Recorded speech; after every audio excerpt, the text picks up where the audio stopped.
Le capitalisme est un rapport social qui repose sur la propriété privée des moyens de production dans les mains d'une minorité et sur l'obligation pour les autres de vendre leur capacité de travail en échange d'un salaire pour vivre, créant ainsi une subordination du travailleur, qu'il soit manuel ou intellectuel, vis-à-vis de son employeur. Et cette subordination, existant maintenant depuis près de 3 siècles, a créé l'illusion que le salariat, loin de n'être que la forme prise par le rapport social capitaliste du maintien des travailleurs dans leur situation dominée, apparaît comme la rétribution normale de leur contribution à la production, comme le profit ne fait que rétribuer le capitaliste pour l'apport de son capital. Oubliant ainsi le procès historique de constitution de ce capital qui s'est fait dans la violence des expropriations de terres communes pour créer des travailleurs libres et dans la colonisation et l'instauration de l'esclavage pour que les pays européens bénéficient des richesses des pays colonisés. Cet oubli conduit à remercier le capitaliste de sa grande générosité à faire travailler tant de gens, alors que même s'il ne le faisait pas, toute espérance de profit disparaîtrait. C'est ce que la crise sanitaire de 2020 a parfaitement démontré avec le confinement des travailleurs et l'arrêt des entreprises. Le but de ce dernier, c'est de réaliser le maximum de profit, qu'il voit comme l'excédent de ses recettes sur ses coûts de production, salaire inclus, et pas comme la conséquence d'un rapport social historiquement constitué et n'ayant donc pas le statut d'une loi naturelle. Les recettes proviennent de la vente de ces marchandises, qui doivent être achetées par les consommateurs. Qu'est-ce qui pousse les consommateurs à rechercher telle ou telle marchandise, bien ou service?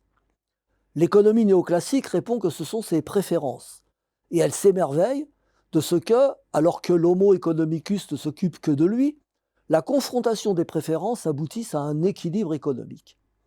C'est le miracle de la main invisible, tellement invisible que personne ne peut expliquer comment elle agit.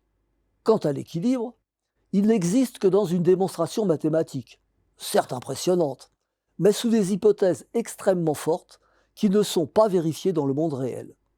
Et les crises qui secouent le fonctionnement de l'économie capitaliste, au fur et à mesure de son développement, révèlent la vacuité de l'existence de cet équilibre démontré mathématiquement.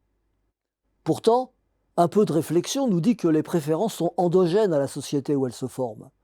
Les besoins sont sociaux et historiques, et doivent d'ailleurs être soigneusement distingués de ce qu'on peut désigner comme des nécessités objectives de développement. Boire et manger en sont pour tout être humain, mais ni le Coca-Cola ni la pizza surgelée. Pourtant, Coca-Cola inonde aujourd'hui le monde parce qu'il a beaucoup investi pour devenir un besoin, expression de préférence largement répandue. Et si l'obésité est devenue un problème grave de santé publique, cela n'empêche pas l'agroalimentaire industriel de continuer à la développer à coups d'additifs sucrés, soutenus par de nombreux obèses qui revendiquent leur droit à la différence. De la même façon, l'industrie automobile cherche aujourd'hui à vendre des SUV, véhicules plus lourds et moins aérodynamiques que les voitures plus anciennes, donc plus consommatrices de pétrole, et réduisant les gains d'efficacité à pas grand-chose, malgré une consommation au kilomètre plus faible.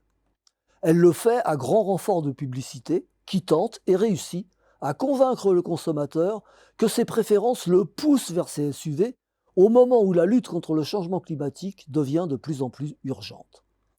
Le rapport social capitaliste sépare ceux qui produisent de ceux qui décident quoi produire. Et ces derniers ne le font pas pour l'intérêt social de leur production, mais pour le profit qu'ils en espèrent. Et une fois produit, tout est bon pour vendre, même l'inutile.